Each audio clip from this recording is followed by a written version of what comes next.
They appreciate that without even making an ask, because sometimes, you know, they'll give you money anyway.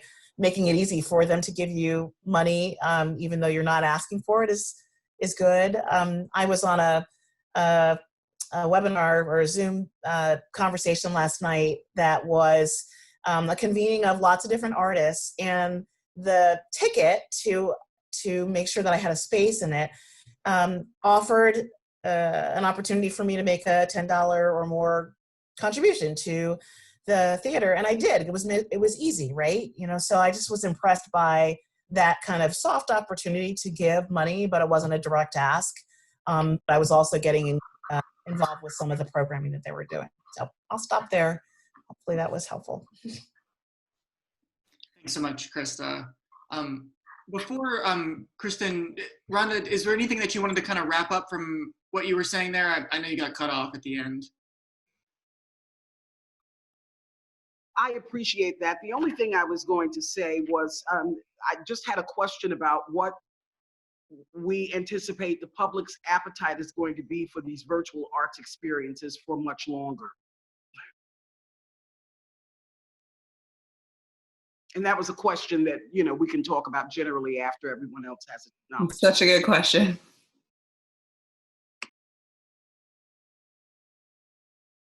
I guess that was it for me. I'm next then. I'm Kristin Shi. I'm the Executive Director and Chief Curator at Second Street Gallery. We're a 501c3 nonprofit art space in Charlottesville, Virginia, right off the downtown mall. We're in our 46th year of programming, and obviously this year ended up looking very different than previous seasons we've had at the gallery. On March 14th, we had to make the difficult decision that I think a lot of us did, to close our doors temporarily to the public. And at that point, I immediately started working with my staff to transition everything to 100% virtual programming. Something that has been really important to me during this time is that, especially in the beginning of, this outbreak and everything happening, every single day, I would get another email from another organization talking about canceled programs, canceled events, things that were no longer happening. And so it was really important to me to move forward and, focus on what Second Street Gallery would be doing instead of what we had to stop doing. I mean, we did have to cancel and indefinitely postpone 4 exhibitions. We had to cancel our fundraiser, our spring fundraiser that last year raised a pretty good amount of money. So, that of course was a difficult decision, but a necessary one. But I've really been trying to focus on what we have been doing. And so some of those things have been, we created a virtual exhibition that we called Bond Bound, and we had a call for artists, and we asked artists from all around the world. We had people apply and become accepted to the exhibition from everywhere, from Charlottesville to surrounding areas of Virginia to the Netherlands and Moscow and New York and, Southeast Asia, all over the world. And it was a great opportunity to show the work of so many different people. It was a virtual only exhibition, but it allowed us to reach a whole other group of artists that we, because of, I can't necessarily, for an exhibition in the gallery, we don't have the budget to get work from all over the world coming into the gallery. So this was a new and great opportunity to show work from all around the world. We also had to switch our current exhibition with local photographer Stacey Evans to a virtual exhibition. So we launched that exhibition on May 1st, and on Wednesday, we had our first of a 3-part virtual workshop, art making workshop, which went very well. It was the first time for any of us to do this, but we did it'll be a 3-part session, a art making workshop. We've made tours of our virtual tours of our exhibitions that are up in the gallery still that people are not able to visit. So we did a new tour of our Aboriginal art show and our exhibition with Pakistani artist Tanya Minhas that is currently up in the gallery. So, and that was a great experience, because now I'm seeing that, you know, Second Street Gallery, our mission is to bring the best of contemporary art to Central Virginia, but I'm seeing that these virtual programs are now allowing me to bring this contemporary art beyond just Central Virginia. I mean, looking at who has been visiting these virtual tours and exhibitions, I'm seeing visitors now from all over the world. So that's been great. And now this is something that, you know, we had to hurry up and learn how to do this, but now I'm going to continue doing all of these virtual programs moving on. You know, like a lot of other people, we've also had to stop, you know, we put a stop to fundraising and direct asking. It, you know, we, again, you know, I know art is important.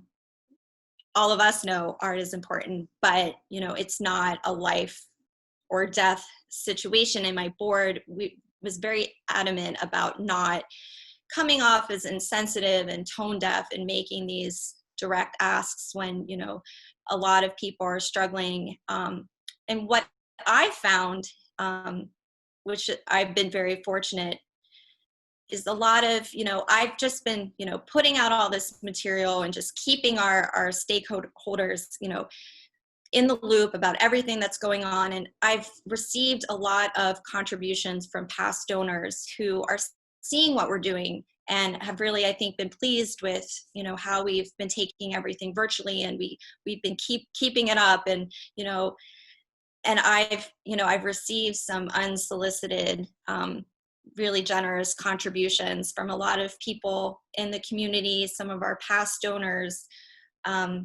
who I, you know, without having to make the direct ask. I make it very easy on all of our, you know, on all of our platforms to give the opportunity to make a donation, but I'm not making a specific ask. And that was sort of what I was hoping would happen, that people would be participating in these virtual experiences, and then they would want, you know, to make some sort of contribution so that we can continue to do this. Although I am, you know, looking ahead in the next season, you know, we're starting to think about, well, what is September going to look like, and what is our next season of exhibition programming going to look like? And I'm really having to think long and hard about, you know, very real possibility that we may be, you know, we may have to still be doing all this virtually, and what will that mean for, you know, my next asks for the season. And, you know, so I think probably early summer, I'll have to start going to some of these stakeholders and making direct asks for exhibition sponsorships so that we can continue doing these shows. So we've been trying to keep busy and trying to, you know, just engage the community, giving them art making opportunities, and, you know, doing what we can. I think Marina was unable to join us. So Amy, if you want to go ahead, and I would just point to the clock and, you know, thank you for all these wonderful ideas. But if we are able to keep these next few sharings a little more distilled, then we can ask some of those questions and have a more ping pong. But thank you. Great. Hi, my name is Amy Grossman. I'm the president and CEO of the North Carolina Folk Festival. This would have been, or will be, I'm going to be positive, will be our 6th year. And, you know, our event is general admission. It's free admission. Over the past several years, you know, we've had upwards of 150,000 people attend over the 3-day weekend. Of our event, you know, about 13 venues, 6 of which are outdoors, and then a lot of more intimate indoor things. So that kind of gives you a sense of the event. It is situated in downtown Greensboro, so it's got that cityscape kind of vibe, where we use local parks, local parking lots, and then local businesses as our venues. And you know, just to give you a sense, our revenues, 60% of it comes from corporate sponsorship. About 20% comes from philanthropic, a lot of grants, state arts agencies, you know, the NEA, that kind of stuff. And then the remaining 20% historically has come from earned revenues, you know, from, well, various things on site. We have not had a history of a lot of individual donor support, and there are organizational reasons for that. And before this year, for the past 5 years, we were actually kind of birthed, if you will, by our local arts council. Our local arts agency, Arts Greensboro, was our parent organization. And so while we've been around for 5 going on 6 years, organizationally, we're kind of a startup. So we're in the process of, you know, and I'll back up. One of the reasons we haven't really pursued individual donors for the festival is there was a rub and a conflict with the Arts Council. A lot of people wanted to make sure that those dollars were going to the Arts Councils to go to the rest of the arts organizations in the community. So that's why we relied on seeking support elsewhere, so that we weren't conflicting with our parent organization and their constituents. But now, hey, it's wide open. And, you know, that's actually one thing that this downtime has afforded me and my staff, is just the breathing room to start to plan for those kinds of things. Because as an organization that has relied on one weekend per year to put out the content and our program, now we can breathe. We can still focus on that being our signature event, but really taking the time to develop how we're going to have a presence throughout the year, so that we don't have to rely on just that one weekend every year. So for us, that's been a silver lining. Our event takes place in the fall, in September. So the timing of this, you know, has given us time to hibernate. We have hibernated for, you know, several weeks now, and we haven't had to come out and make any like major decisions, except that we did announce just a few weeks ago that we're going to do a modified version of our festival. We don't know what that's going to look like.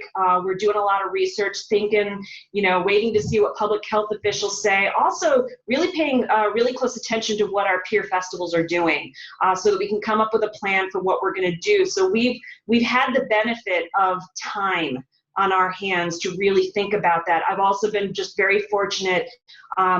I've not had to lay anyone off. I've not had to decrease compensation. I'm very fortunate. It doesn't mean that will be the case forever. The money will run out.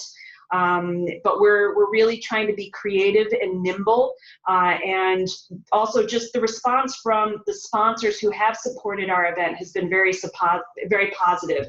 The existing ones, the one who have pledged, some of them have said, don't worry, we're going to support you. Others have said, we understand you're going to do something modified. Let's talk about what our modified support is going to look like. So it's been very positive on that front. And my team is, you know, they're a bunch of optimists, a lot of creative people, and we're coming up with some great ideas. One final thing that I'll say that we're going to be announcing probably this weekend or early next week is there is another festival here in Greensboro, North Carolina, called the Carolina Blues Festival, and they were to have their event this weekend. And I got talking to their president several weeks ago, just in general, checking in, what are you doing, what are you thinking, what are you planning on doing? And he and I started talking about the idea of creating a unified festival. And I know that doesn't work for everyone, but for us, because there is synergy with our artistic aesthetic, you know, blues is part of what I do at my folk festival. It made sense. And we're going to be announcing that in the next few days, that, you know, in September, whatever form the event takes, we're going to have a unified Carolina Blues Festival and North Carolina Folk Festival. So again, just trying to make lemonade out of lemons. That's what our plan is. And we're looking forward to it. It's not going to be easy. You know, we want to make sure that no one's identity is lost in all of that, but we're pretty excited about it.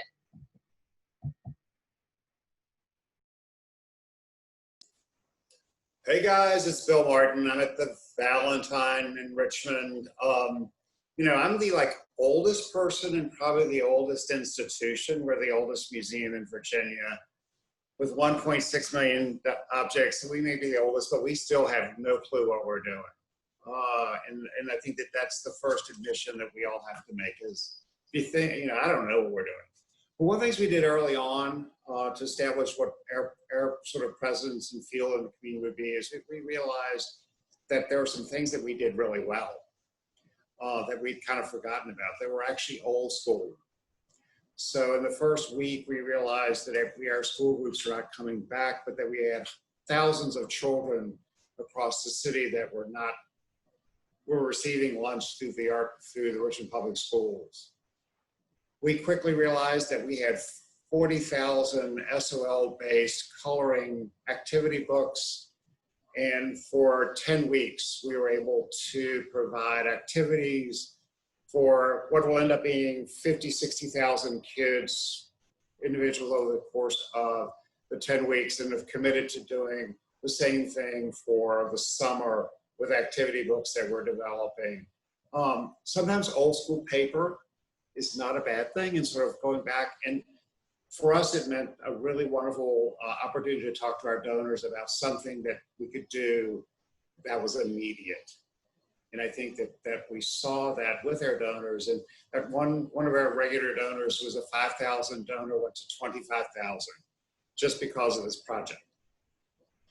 And so it's sort of figuring out how you can connect. We're also working with RPS in collecting children's stories of COVID.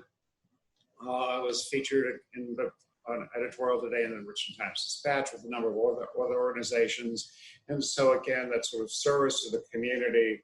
We'll announce next week our COVID hair initiative, because starting this week, for the first time, people can get their first haircuts.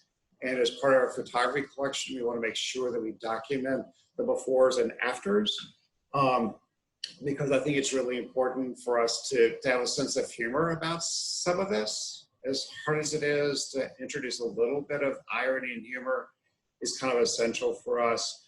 We're also looking at all of our programs that have traditionally driven much of our revenue. So for the last 15 years, we've done an event called History Makers. Happens in March every year. And so this year's History Makers will actually look at 8 history makers of COVID. So in areas of transportation, regional cooperation, some of the things. And so we're actually moving that event for one that celebrates various categories, but this year will be categories with people from those categories who've done exceptional work with COVID response.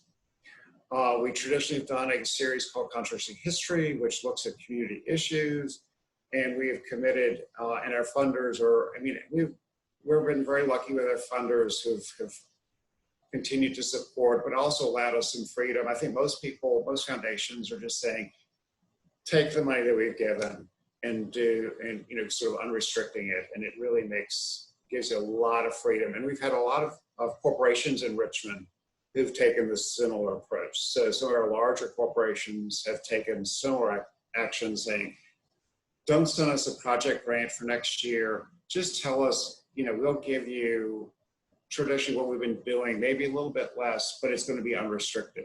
So we've seen a lot of that. IMLS grants, NEH grants, NEA grants, they're all out there. And so I'm sure we're all applying for them.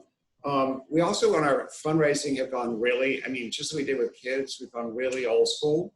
So our board and staff called last week all 500 of our major donors and left a personal message or had personal conversations. For some of our staff, it was the first time they talked to a donor, and it was really amazing. We had a virtual donor party where we have a rat that's our mascot, and the rat had cocktails in the Garden of Valentine, and we sent a picture of Wiki the rat having drinks, and then every major donor got a little rat. It's just like this whole mess, just a whole mess of, but again, introducing for people that are trapped in their assisted living, where a lot of our major donors might happen to be, just sort of doing all that. So we stopped our capital campaign, but we had raised a significant amount that actually is going to fund many of the early phases of that campaign, so we can keep much of that going. So, it's finding weird things that we can do. We just announced, or will announce this week, a project with Studio 23, which is an arts organization in Richmond, really a lot of printing. And so we have a big corner downtown at the First Freedom Center and it has all glass windows, and those glass windows will be transformed as part of an art installation whenever, you know, an artist gets around to it. But those are some of the things we're doing. Hope that's helpful. So hi, everyone. I'm Janet Stark, the Executive Director for the Virginia Commission for the Arts, and here also in Richmond, where we're based. And admittedly, we're on a different side of this as really a primary funder right now for a lot of the organizations that are having impacts. First off, very pleased to see one of our grantees in 2nd Street. So good to see you online, Kristin, and hear the good work you guys continue to do. But a lot of what we're doing is assessing the field on a statewide basis in terms of the impacts, assessing how those impacts are happening according to sector. Obviously, we've taken a lead role. We were, as a state arts agency, given a pool of funds to redistribute through the CARES Act. And so we are, even as we are paneling 400 to 600 usual typical grants this time of year, we are now also paneling about 150 to 200 grants that have just come in the past week for admittedly nominal means of support, but it is intended to be unrestricted operating support for organizations. I think our biggest goal is we're trying to source and be a resource for as many means of unrestricted operating support for organizations and artists. And that's where we're probably most challenged because we didn't have a strong mechanism for funding artists to begin with. Our budget cuts in recent years had really marginalized our individual artist fellowships. We were just regrowing that this year. But we are really thinking creatively, even with our FY21 grants, of how to maximize the benefits to both those organizations and artists. And would love to have a follow-up conversation with you, Krista, because one thing we're talking about is how the impacts of as the industry tries to get back online, whether it's presenting and touring, whether it's everything, and certainly by sectors too. We're having a couple of webinars in the weeks ahead. But I'll have more. I can talk more about trends we're seeing in the state as we get into those questions. So I'll just stop there for now. Thanks, Janet. I think Danielle had a conflict. So Marlon, if you want to go ahead. Hello, everybody. I'm Marlon Torres with North Carolina Arts in Action, and we are based in Durham, North Carolina. Arts in Action uses dance and music to teach children important life skills, and our program takes place primarily in our schools. And so when the schools closed, we had to suspend the remaining residencies that were going on at that moment. And we have not stopped fundraising, but we did change our messaging to make sure that we first acknowledged what was happening, explained to our donors what we were doing in response to COVID, and then made an ask. But before we made the ask, we started with a gratitude campaign where we used our board, our entire board, and we used also our entire staff to write, not just type notes, but we had a really specific request. We wanted everyone to sit down and please use this time to write a handwritten thank you note. And we used our development manager to provide us with some guidance for the messaging. And everyone took this task really seriously. And we sent out about 550 of these handwritten notes. And the response was really overwhelming. Our donors really thought it was a very thoughtful thing to do. And it gave them something to hold on to and to remember. And then the next step that we took in our development efforts there was to send out a newsletter with basically recapping what we had done throughout the year, acknowledging that we were going through this together, the COVID situation, and our programs were not going were not being implemented as they are typically are implemented, but that we had at that point re-engaged a certain number of students by teaching them online. We explained to our donors that we had focused our energy in creating the material for next year. So again, just communicating what we were doing. And we were very fortunate in having a board member who believes in the organization, and she provided a $10,000 matching challenge grant.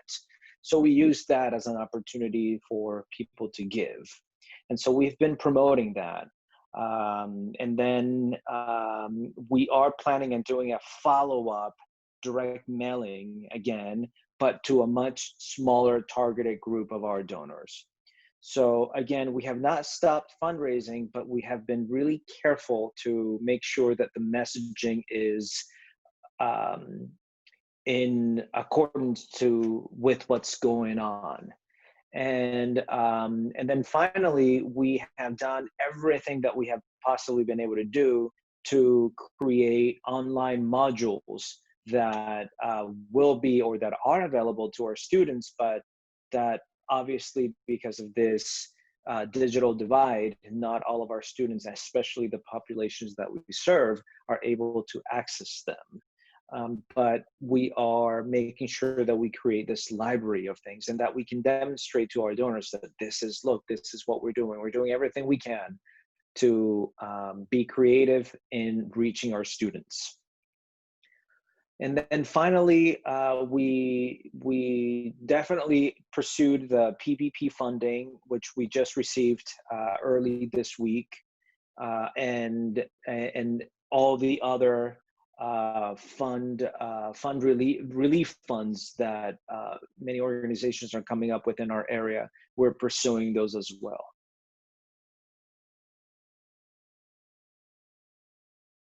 Great, thanks. I guess, yeah, we'd take the last 10 minutes or so here just to open up for any additional thoughts. Rhonda, I know you had posited that one question, what is people's appetite for virtual events, and how can we kind of stoke the fire for that? Maybe we can start there.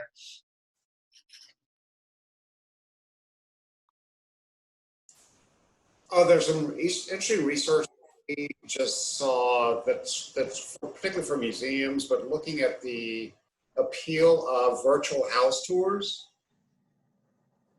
And what you can actually see is, in terms of activity around virtual house tours, that the first couple weeks of the COVID challenge, you saw increased use of online resources, particularly virtual house tours, and that we've seen a steady decline of that particular kind of content. So I think that will be interesting to see what the trends are in appeal of. I think over time there will be different content that will have different appeal, just sort of based on people's ability, what is popular at the moment, and so being able to respond quickly to that virtual environment with what's the hot thing today is going to be really challenging, but I think it's going to be really important.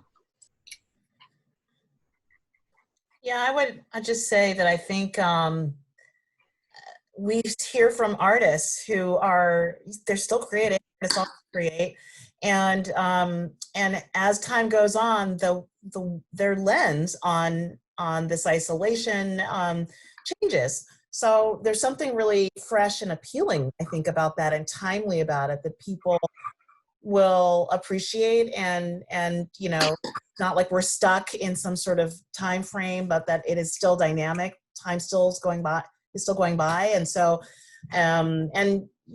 personally and professionally, we go through these phases. It's almost like grief phases, right? The first couple of weeks, and like the novelty of that, and then sort of the joy and trying to find the energy to sort of about the future stuff. So I think that there's something really there's an opportunity there, that you've probably heard this by now, that Chinese character that's like, it means both crisis and opportunity. And so we've really been embracing that dynamism of those two ideas. And I think that a lot of artists are using that well. I also, there's some other thought that I wanted to say, but I can't remember what it was, but I just think that that's important. And artists are embracing that this time. To that point, in terms of cycles of what we're experiencing and how we're feeling about it, I think that, my organization also employs artists, but, teaching artists and musicians. But I'm thinking of other groups, like, for example, I used to be part of the Galumfa Dance Ensemble.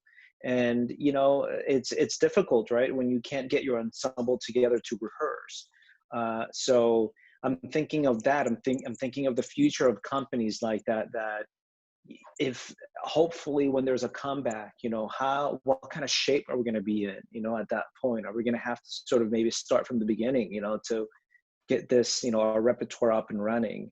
So it's certainly difficult. And so it makes me think of, I'm not ready to give up yet, but it makes me think of what is acceptance going to feel like at some point? Yeah, I would add to that, I'm hopeful that the public will be hungry for live experiences. But I do worry that with so much free content, and primarily from the arts sector, that there might be a further devaluing of what we bring to the table. And so, will you go to the concert and sit, 6 feet away from the next person? And how does that impact not just the audience, but also the performances? If we have to, we have these social distancing standards for the foreseeable future, I think it changes the whole paradigm of what the arts is based on. We've prided ourselves for many years on being able to pack houses and, get as many people into a gallery as possible. And now that we're faced with these social distancing, coupled with the fact that we've got so much free content available online, what does that mean for the sector? Well, and I'll piggyback on that, because we are seeing a range of successes in organizations across the state who have jumped to virtual programming, some of whom are seeing greater success in tying revenue to it, and some who are not. American Shakespeare Center out of Stanton had quickly, before everybody was sort of put in quarantine, had quickly acted out several pieces that they were then able to throw up online. And they've actually secured about $50,000 in revenue just from the streaming fees, kind of using a tiered scale. Cinetic Theater in Arlington has done something similar. And there are some other groups that are trying to introduce, scaled kinds of, recommended donations for watching, or, again, tiers of, to try to basically simulate something like a Netflix subscription, which, in all these years of feeling the threats of streaming services, you would think people were more trained for this, but again, they're seeking the free stuff. So I think that's a real challenge that people are still faced with. What we're trying to do is connect where we are seeing some of the successes and connecting folks together to share what those best practices are, and advocating for the value of that service and what it means for, paying for those services to the organization who is giving those. But I think that's something we need to be thinking about, and figuring out how to convey and help advocate for that value. Because unfortunately, I do think it's going to be a presence for, some time to come, at least as one of the platforms. Actually, I don't remember who said it, but it might have been you, Rhonda, just the worry about devaluing the arts just in general. And I just, we've been talking a lot in the field about how this is a really, really important time for us to remind people how the arts can actually help people get through this time of isolation, and to sort of recreate the kind of connection, human connection, that we often feel, and the sense of humanity, shared humanity, that we feel when we are together. And so I would just say that I think that's important for us as advocates, and to, and as programmers, to think about, are there ways that artists can create opportunities for us to reconnect with each other? Because this, a lot of people are suffering being by themselves and not connected with their employees and not connected with their family. And so I think it's a great opportunity to remind people how essential the arts can be in a time like this. And so whether so when we go back, it's not like we're turning the on and off switch, but that we've kind of been with you all along. And it's so important that these artists and the programming is staying alive.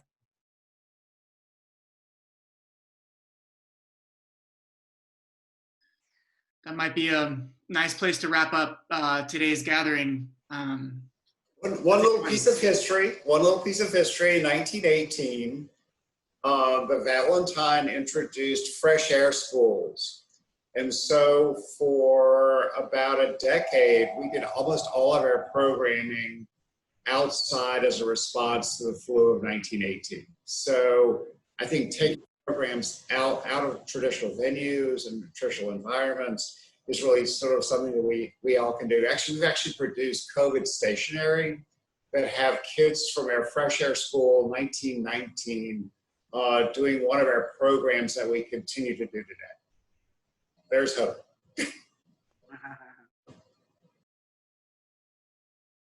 Wow. Yeah. Well. That's so cool. All right. Thank you so much, everyone. We'll be in touch about like what next steps might be here, and would love to hear your feedback. But I think this has been a really awesome hour. So thank you so much for spending your time with us and with this group. Yeah, I'd second Thanks that. for the invite. Yes, and thank you for getting, well, I'll speak for myself, out of my normal Zoom bubble. You know, this is a very new Zoom bubble. This is good. Yeah, it's nice to see other faces on Zoom that are not your immediate coworkers. Exactly. Thanks so much. Thanks. Yeah. Bye.